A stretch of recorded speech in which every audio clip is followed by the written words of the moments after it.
Welcome to week 21 of your pregnancy. This is a huge milestone. Why? Because you're officially kicking off the second half of your journey. Things are really about to shift into high gear, and we're going to break down exactly what makes this week such an amazing turning point. Just take a look at this. It really captures the incredible magic of what's happening. While you're just, going about your day, a whole universe of new senses is waking up inside you. Your baby is officially moving from a time of just simple development into a world of complex feelings and reactions. It's a profound shift, and it's happening right now.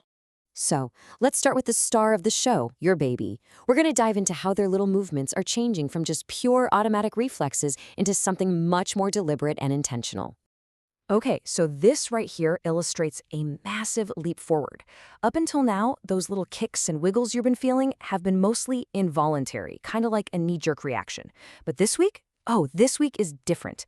As the nerve pathways in their brain mature, they're starting to get real, actual control. This is huge. It means their brain is starting to build its command center. They're not just kicking anymore. They're learning how to command their own tiny body. And check out the incredible details that are forming. On their little tiny fingertips, nail beds have appeared, and fingernails are actually starting to grow. And here's a cool fact. Their eyelids are fused shut for now. And that's not a delay or anything. It's this brilliant, built-in protective measure. It shields their super delicate developing eyes while they're busy exploring their world with their hands and feet. So this week really marks a sensory explosion for your baby. Their nervous system is developing so fast that it can now process this incredible range of information. We're talking changes in light, pressure, even temperature, and they can hear sounds from the outside world. They can even taste the amniotic fluid, which connects them to you and your world in so many new and exciting ways. So you might be wondering, how does all this sensory info travel so quickly? Well, it's all in the wiring. The nerves are developing this insulating layer called a myelin sheath. The best way to think of it is like the rubber coating on an electrical wire. This sheath helps signals travel way faster and more efficiently, basically building a neural superhighway.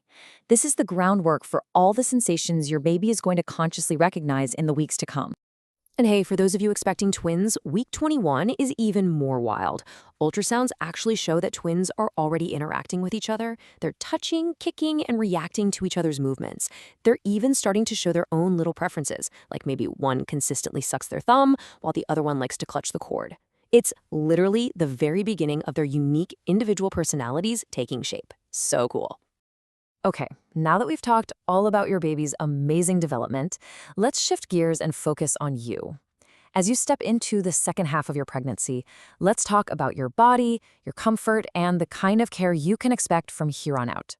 First up, just a practical note. Your doctor's appointments are probably going to become more frequent. As you can see here, you'll likely go from monthly visits to every 2 weeks and then every single week as you get closer to your due date. This is totally standard, so don't worry. It's just to make sure both you and your baby are being closely and carefully monitored as things move along. Now, as your body keeps changing, aches and pains are, well, they're a very common companion. Prenatal massage can be an absolute game changer for relief. Research shows it can ease discomfort, lower stress hormones, and even help you sleep better. The crucial thing, though, is to find a therapist who is certified in prenatal massage, and of course, always check with your doctor first. And if you have a desk job, sitting for long periods can really do a number on your circulation. But this simple little office workout can help a ton. Try to get up and walk around at least once an hour. And while you're sitting, you can do these super easy leg and foot exercises to get the blood flowing. Trust me, these small adjustments can make a huge difference in how you feel every day. All right, for our last section, let's get into some real talk. We're going to tackle some of the most common questions and concerns that tend to pop up right around this stage of pregnancy. This is a big one, and such a common worry. As your center of gravity shifts, falls can happen, and it is completely natural to immediately worry about your baby. So, what's the deal? Is the baby okay? Okay, here's the great news. Your body is brilliantly designed to protect your baby. They're floating inside a sac of amniotic fluid, which is basically a perfect natural shock absorber. It's like their own personal airbag. So while a really severe injury could be a risk, minor tumbles and falls are very unlikely to cause any harm.